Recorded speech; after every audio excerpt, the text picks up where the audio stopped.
कितना महंगा हुआ आज सिंधु।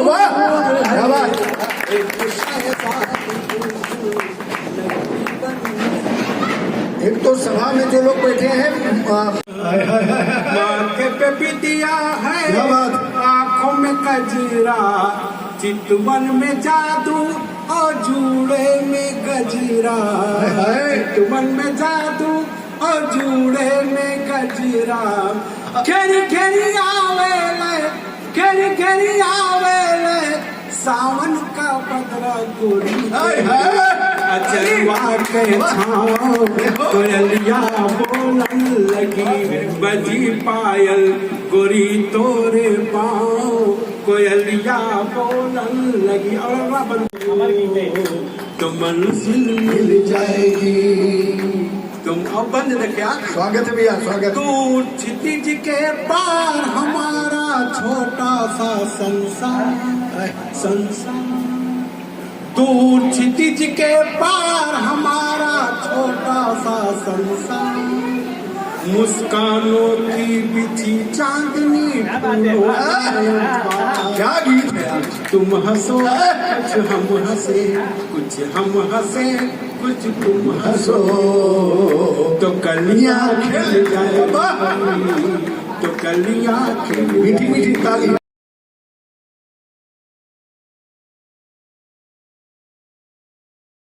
और आप सभी लोगों का स्वागत और अभिनंदन करता हूं। उत्तर प्रदेश बदायूं की धरती से आज आपके बीच हूँ। मैं बदायूं की तरफ से आपको प्रणाम निवेदित करता हूं और शानदार संचालन कर रहे हमारे दादा मुकेश शुक्ल जी को बहुत बहुत नमन करता हूं। शंखदार जी की धरती है भाई, बदायूं बहुत बड़ा नाम है। मैं नमन करता हूं और मैं कुछ पंक्तियों से आपके बीच रखता हूं। आप तालियों में संकोच मत करना। अगर पंक्तियां आपके दिलों को छू जाएं तो बिल्कुल संकोच मत करना। माँ बीड़ा पाणी को नमन करते हुए मैं कुछ मुक्तक रखता हूं आपके सामने। मणिपुर में जो हो रहा है बहुत दुखद है। जातीय हिंसा है, हमारा देश शर्मिंदगी महसूस कर रहा है अंतर्राष्ट्रीय स्तर पर। आज आवश्यकता है कि पूरा हिंदुस्तान एक हो जाए। हर जगह से हिंदुस्तान हिंदुस्तान की ही आवाज आनी चाहिए। तिरंगे की बुलंदी ही हमारी शान हो जाए। दादा, तिरंगे की बुलंदी ही हमारी शान हो जाए। वतन के वास्ते जीना वतन ईमान हो जाए। और गिरा दो जाति मजहब की दीवारें इस चमन से। अब यहाँ हर पुष्प की खुशबू में हिंदुस्तान हो जाए। यहाँ हर पुष्प की खुशबू में हिंदुस्तान हो जाए। यहाँ हर पुष्प की खुशबू में। क्या बात है भैया उपेंद्र जी, बहुत अच्छी पंक्ति है। और साहब, ये एकता अखंडता क्यों आवश्यक है? क्योंकि ये जो आजादी मिली है ये खैरात में नहीं मिली है। शहीदों ने अपने प्राण न्यौछावर किए हैं। माँ ने बेटे खोए हैं, बहनों ने भाई खोए हैं। तब मैं चार पंक्तियां पढ़ता हूँ। जी भैया स्वागत। कि हमने फिर उजड़े चमन बसाए हैं। साहब, हम केवल अंग्रेजों से नहीं लड़े। कितनी बाहरी आक्रांताओं ने कितनी बार भारत को लूटा। हमारे माँ बहनों का शोषण किया, अत्याचार किया। तो मैं पंक्तियां पढ़ता हूँ और आपका समर्थन मिले। कि हमने फिर उजड़े चमन बसाए हैं, आजादी के मुश्किल कमल खिलाए हैं। और इसकी खुशबू ऐसे नहीं नसीब हुई, इसकी खुशबू ऐसे नहीं नसीब हुई। इसकी खातिर कितने सर बसाए हैं। हमने फिर उजड़े चमन बसाए हैं। हमने फिर उजड़े चमन बसाए हैं। आजादी के मुश्किल कमल खिलाए हैं। और साहब, लोक संस्कृति में जो काम ये हमारे धर्मवीर शर्मा जी और बहन नीलम जी कर रही हैं, सराहनीय है। आजकल संस्कारों की बहुत आवश्यकता है। जैसे जैसे आधुनिकता का प्रभाव बढ़ रहा है, भौतिकवाद का प्रभाव बढ़ रहा है, संस्कार नष्ट हो रहे हैं। मेरी बात से अगर आप सहमत हो तो मेरी अगले मुक्तक पर समर्थन कीजिएगा। स्वागत। कि नहाने को घरों से दूर स्विमिंग पूल जाते हैं। नहाने को घरों से दूर स्विमिंग पूल जाते हैं। मिले इजहार का मैसेज नहीं फूले समाते हैं। और बताते हैं खबर पल पल की जो महबूब को अपने, बताते हैं खबर पल पल की जो महबूब को अपने, वही माँ बाप के पैरों को छूना भूल जाते हैं, वही माँ बाप के पैरों को छूना भूल जाते हैं। और साहब, अपराधों को कम करने के लिए सरकारें प्रयास कर सकती हैं और करती भी हैं, लेकिन अपराधों का नियंत्रण परिवारों से होगा, संस्कारों से होगा। हमारी सभ्यता संस्कृति बहुत लाभदायक साबित होगी। मैं एक मुक्तक पढ़ता हूँ कि एक पुत्र होने के नाते कि खुद को इतना भी सर पर चढ़ाया नहीं,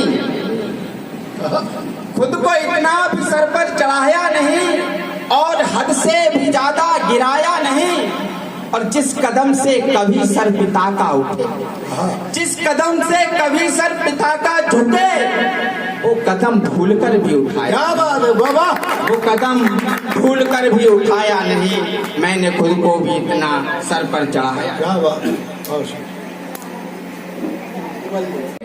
दादा जी जी जी, धर्म और मर्यादा को सम्मान दिलाने आए थे, राष्ट्र धर्म ही सर्वोपरि है ज्ञान कराने आए थे, और भारत भूमि पर आकर प्रभु ने मानव कल्याण किया। राम जगत में भारत को पहचान दिलाने, राम जगत में भारत को पहचान दिलाने आए थे। और साहब, आज तो 1 बीघा जमीन पर गोली चल जाती है और प्रभु राम तो अपना राज्याभिषेक छोड़कर वन चले गए। कैसा आदर्श था कि पिता की आज्ञा मात्र कहने से, कि तात मात की आज्ञा, यदि प्रभु राम ना होते तो हम कैसे समझते ये कि तात मात की आज्ञा को फिर कौन लगाता सिर माथे। रिश्तों में हक मारे जाते अगर प्रभु ना तुम आते, रिश्तों में हक मारे जाते अगर प्रभु ना तुम आते। और त्याग समर्पण की भाषा का, त्याग समर्पण की भाषा का मान बढ़ाने आए थे, राम जगत में भारत को पहचान दिलाने, राम जगत में भारत को पहचान दिलाने आए। और साहब, सत्य परेशान हो सकता है मगर पराजित ना होगा।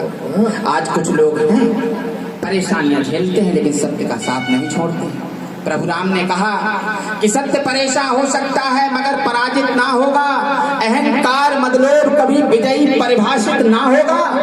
और चलो सत्य के साथ सदा, चलो सत्य के साथ सदा ऐलान कराने आए थे, राम जगत में भारत को पहचान दिला, राम जगत में भारत को पहचान दिलाने। और ये 65 वाला हिंदुस्तान नहीं है। तब मैं अपना गीत पूरा करता हूँ कि आर्यावर्त समृद्ध समूचा खंडित कभी नहीं होगा, आर्यावर्त समृद्ध समूचा खंडित कभी नहीं होगा। जो कुदृष्ट भारत पर डाले दंडित दुष्ट वही होगा। और घर में घुसकर मारेंगे, घर में घुसकर मारेंगे, संज्ञान दिलाने आए थे, राम जगत में भारत को पहचान दिलाने आए थे, राम जगत में भारत को पहचान दिलाने आए थे। बोलो भारत माता की, भारत माता की जय, जय श्री राम। उनका परिचय क्या रहा होगा, हमारा परिचय क्या है, इस मंच का परिचय क्या है, इस देश में रहने वाले प्रत्येक व्यक्ति का परिचय क्या हो सकता है। मैं बहुत आसान लहजे में प्रारंभ करता हूँ। अगर बात समझ में आ रही आवाज तो बताते रहिएगा, नहीं तो भैया इनको कम कर देना, ठीक है। मैंने बताया मेरी रफ्तार ज्यादा है। क्या है परिचय हम लोगों का कि हम श्लोक है पावन गीता के, हम श्लोक है पावन गीता के, परिचय उसकी व्याख्याता के, हम मनोज रूप में दिव्य अंश चार अचार लोक निर्माता के, हम प्रथम शब्द हैं सकल सृष्टि के, वेद ग्रंथ के दाता के, हम महाशक्ति की दिव्य दृष्टि, कण कण के भाग्य विधाता के। जब भी हमसे परिचय पूछोगे रोम रोम या बोलेगा, इससे पढ़कर क्या परिचय दे हम पुत्र भारत माता। और आज का यह क्षण कितना कीमती है, किस कीमत पर आज यह क्षण हमको प्राप्त हुआ है कि जिस पर अपना जन्म से हक मानते हैं आप, जिस पर अपना जन्म से हक मानते हैं आप, सोचिए उस क्षण की कीमत जानते हैं आप। या किसी के पंख के आकाश के बदले मिला है, या किसी निश्चल हंसी उल्लास के बदले मिला है, या बिना सर माँ को सौंपी लाश के बदले मिला है, या किसी की धड़कनों के सांस के बदले मिला है।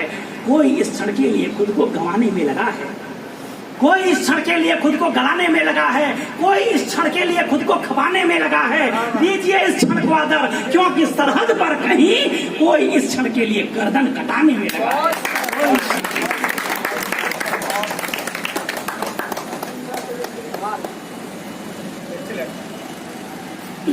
कोई इस क्षण के लिए गर्दन कटाने में लगा है। और वो लोग जो कहीं मिट्टी में विलीन हो गए, मैं हमेशा श्रद्धांजलि स्वरूप अपनी चंद पंक्तियां पढ़ता हूं कि विपद भी हो या वज्रपात जिसने जब भी ललकारा, विपद भी हो या वज्रपात जिसने जब भी ललकारा, शंखनाद कर प्रकट हुए हम काट प्रलय की कारा, अंधकार का वक्ष चीर कर लिए ज्योति की धारा, महाध्वंस में जन्मा अविचल दुर्जय रूप हमारा, पंच तत्व में गए किंतु हम गर्म लहू से लिखाए, अमर कीर्तियों के ललाट पर भारत नाम तुम्हारा। एक मैं जो ये मुहिम है जो आदरणीय नीलम जी चला रही हैं, भाई धर्मवीर जी चला रहे हैं, मैं उस मुहिम के नाम एक विशुद्ध साहित्य की कविता सुनाने का प्रयास करता हूँ। नहीं तो उसके बाद मैं वो सुनाऊंगा जो जनरली बिकता है, जो बेचा जाता है। नहीं वो भीष्म पितामह वाला है, कसम सुनाऊंगा, वो भी सुनाऊंगा। मैं कहना चाहूंगा महाकाव्य लिखा है भीष्म पितामह पे, इतनी उम्र पे मत जाइए आप लोग, महाकाव्य लिखा। हाँ वो गजब का रचना है, एक एक लाइन एक एक पंक्ति मानव पंक्तियां हैं अनन्य जी ने जो लिखा हुआ, और उससे कुछ जरूर सुनाना हो भीष्म पितामह वाला प्रश्न। तो मैं ये सीधा सीधा इस मुहिम को सौंप देता हूँ। धर्मवीर जी आपको समर्पित है, आदरणीय नीलम जी को समर्पित है। यह जो मुहिम कितनी महत्वपूर्ण है और ऐसे लोगों को जीतना पड़ेगा। भगवान ने कहीं गीता में कहा कि नैनम छिन्नति शस्त्राणि नैनम दहति पावकः न चैनम क्रियते आत्मा अजर और विनाशी है। मैं ये कहना चाह रहा हूँ कि कहीं ऐसी स्थिति आए कि आपकी आत्मा का भी नाश हो जाए, लेकिन आपके संकल्प का नाश नहीं होना चाहिए। अगर आपने कोई संकल्प, क्या बात कही भैया, उद्देश्य तक पहुंचाइए। क्या बात कही, बड़ी बात कही। यह समय का वेग अब दीपक बुझाना चाहता है, यह समय का वेग अब दीपक बुझाना चाहता है, यह तुम्हारे शौर्य से बाजू लड़ाना चाहता है। चाहती है अब विषमता तुमको अपना दास करना, पद तुम्हारे शीश पर रख शक्ति का उपहास करना। यह समय पुरुषार्थ का है, बाज बन झपटो दशाओं। अरे मेरे संकल्प जागो, उठ खड़ी हो कल्पनाओं, जड़ में चलना है, उठ खड़ी हो कल्पनाओं, जड़ में चलना है तुम्हें, तम में प्रखर होना पड़ेगा, और प्राण नश्वर हो तो हो, तुमको अमर हो। इसको कहते हैं कविता।